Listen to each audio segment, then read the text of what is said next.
मैं मुल्तान का रहायशी हूँ। आज से 9 साल पहले 2014 में मेरे दोस्त ने मुझे एक फेसबुक ग्रुप ज्वाइन करवाया। तब मेरी उम्र 17 साल थी और मैं कॉलेज में पढ़ता था। उस ग्रुप में बहुत से लड़के और लड़कियां थीं और सबका ताल्लुक मुल्तान शहर से था। हम तमाम ग्रुप मेंबर्स एक फैमिली की तरह रहते थे। एक दूसरे से हमारी गपशप होती रहती थी इस ग्रुप में। इस ग्रुप में एक लड़की थी जो मुसलसल मेरी पोस्ट को लाइक और कमेंट करती थी और मैं भी कभी कभी उसकी पोस्ट पर लाइक और कमेंट कर देता था। वो लड़की बहुत ही दुखी पोस्ट शेयर किया करती थी। मुझे ये बिल्कुल अच्छा नहीं लगता था। मेरी उसके साथ हमदर्दी भी होती थी। एक दिन मैंने उससे दुखी होने की वजह पूछ ही ली, लेकिन उसने नहीं बताया और बात को टाल दिया। मैंने अपनी ज़िंदगी के बारे में सब कुछ उसे बता दिया था। जब भी उसके बारे में पूछा, उसने मुझे ये जवाब दिया कि सही वक्त आने पर मैं आपको सब कुछ बता दूंगी। फिर मैंने नंबर मांगा तो उसने मुझे दे दिया। अब हमारी व्हाट्सएप पर बात होना शुरू हो गई। एक दिन उसके दिल में पता नहीं क्या बात आई। उसने मुझे कॉल की और मुझे बताया कि उसकी उम्र 24 साल है और वो एक प्राइवेट स्कूल में टीचिंग करती है। और सबसे बड़ा सच जिसकी वजह से मैं बहुत दुखी रहती हूँ वो ये है कि मैं शादीशुदा हूँ और अब मैंने अपने शौहर का घर छोड़ दिया है। ये बातें सुनकर मैं बहुत हैरान हुआ। फिर मैंने उसे मिलने का कहा। जब अगले दिन हम एक रेस्टोरेंट में मिले, मैंने उसे देखा तो वो बहुत प्यारी और मासूम लड़की थी। उसने मुझे बताया कि उसकी शादी 1 साल पहले हो गई थी, वालिदैन की मर्ज़ी से उनके रिश्तेदारों के यहाँ। मेरा शौहर शराबी था और वो मुझ पर बहुत शक करता था, जिसकी वजह से हमारी हर वक्त लड़ाई होती रहती थी। मेरा शौहर मुझे शराब पीकर बहुत मारता था। बस फिर उस दौरान अब्बू की तबीयत ख़राब हो गई और मैं अपना ससुराल छोड़कर अपने वालिदैन के घर आ गई हूँ। मैं पढ़ी लिखी होने की वजह से अपने वालिदैन पर बोझ नहीं बनना चाहती, इसलिए प्राइवेट स्कूल में टीचिंग करती हूँ। बस यही मेरी हकीकत है। मैं आपको धोखे में नहीं रखना चाहती थी, इसलिए आपको सब कुछ सच सच बता दिया। ये सुनकर मुझे उससे और भी हमदर्दी होने लगी। उसकी और मेरी उम्र में 7 साल का फ़र्क था। वो मेरा बहुत ख्याल रखती थी।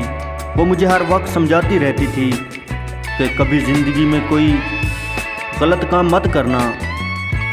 वक्त गुजरता गया और हमारी बहुत अच्छी दोस्ती हो गई थी। मैं उसे कभी कभी कहता कि मेरा दिल करता है मैं तुम्हारे साथ हमेशा रहूं। वो हंसती थी और मुझे कहती थी नहीं, ऐसा नहीं हो सकता। हमारी उम्र में बहुत फ़र्क है, क्योंकि वो जानती थी हमारा मुआशरा ऐसे रिश्तों को कभी तस्लीम नहीं करता जिसमें लड़की बड़ी हो और लड़का कम उम्र। ये तलख हकीकत है हमारे मुआशरे की। 2 साल हुए थे हमारे इस रिश्ते को। उसने अपने शौहर से तलाक ले ली। वक्त गुजरने के साथ साथ मैं उसे बहुत पसंद करने लगा था और उससे शादी भी करना चाहता था। वो मुझे पसंद ज़रूर करती थी, लेकिन उसे ये पता था कि दुनिया वाले हमारे इस रिश्ते को कभी कबूल नहीं करेंगे और ज़िंदगी का सारा सुकून बर्बाद कर देंगे। मैंने बहुत ज़िद की, यहाँ तक कि उसके लिए जान देने की भी कोशिश की। वो मेरा ये पागलपन देखकर मान गई और शादी के लिए राज़ी हो गई। मैंने अपने घर वालों को उसके घर रिश्ता भेजने का कहा। मैंने अपनी अम्मी से बात की और उसके बारे में मैंने अम्मी को सब कुछ सच सच बता दिया, लेकिन मेरी अम्मी नहीं मानी। मेरी अम्मी ने साफ साफ इनकार कर दिया और उससे दूर रहने का कहा। अम्मी ने कहा कि लोग क्या कहेंगे। मेरे अब्बू को जब इस बात का पता चला तो मेरे अब्बू ने मुझे बहुत मारा और मेरा बाहर जाना बंद कर दिया। लेकिन मुझे उसकी आदत हो चुकी थी। मैं छुप छुप कर उसे मिला करता था। वो बहुत परेशान हो गई क्योंकि वो मेरे बगैर नहीं रहना चाहती थी। वो बहुत खुश थी मेरे साथ और मेरे घर वालों ने एक फ़ैसला किया कि मुझे दूसरे शहर भेज दिया जाए ताकि मैं उसे भूल सकूं। जी, मेरे घर वालों ने पेशावर काम के लिए भेज दिया कुछ अरसे के लिए। वहाँ मेरा मोबाइल चोरी हो गया और मेरा उससे राब्ता ख़त्म हो गया। मुझे वहाँ बहुत काम करवाया जाता था और छुट्टी भी नहीं मिलती थी। मैंने यही सोचा हुआ था कि वो मेरा इंतज़ार कर रही होगी। मुल्तान जाऊँगा तो निकाह कर लूँगा उससे। आखिर 3 सालों के बाद मैं अपने घर वापस आया। सब बहुत खुश हो गए लेकिन मैं खुश नहीं था।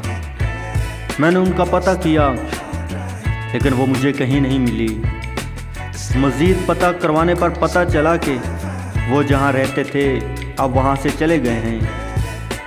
मैंने उसे बहुत ढूंढा लेकिन उसका कोई पता नहीं चला। अब जब कभी भी मुझे उसकी याद आती है तो दिल बहुत रोता है और मुझसे बर्दाश्त नहीं होता। अब अपना कारोबार है। अब मैं ज़्यादातर वहीं मसरूफ़ रहता हूँ। मैंने अभी तक शादी नहीं की क्योंकि अब दिल नहीं करता और अजीब सी बेचैनी बेसुकूनी की कैफियत है, जैसे मैंने गलत किया है उसके साथ। मुझे अब घर वाले अक्सर कहते रहते हैं कि शादी कर लो, लेकिन जब तक मैं उससे माफ़ी ना मांग लूँ मुझे मेरी ज़िंदगी में सुकून नहीं आएगा, क्योंकि मुझे एहसास होता है कि मैंने उसे छोड़ा है। अल्लाह से एक ही दुआ करता हूँ कि वो जहाँ भी रहे हमेशा खुश रहे और अब ये उम्मीद करता हूँ कि वो अपनी ज़िंदगी में आगे बढ़ चुकी होगी। मेरे घर वाले मेरी वजह से बहुत परेशान हैं। अब कैसे समझाऊँ उन्हें कि मैं उसे कभी नहीं भूल सकता। बस अब मेरी कोशिश है कि मैं सबको खुश रखूं और शादी भी बहुत जल्द कर लूँगा। अगर अल्लाह ने किसी का नसीब मेरे साथ जोड़ा है, क्योंकि होता वही है जो मेरा अल्लाह चाहता है और इसी में इंसान की बेहतरी होती है। मेरी दुआ है कि अल्लाह पाक सबके नसीब अच्छे करे। आमीन।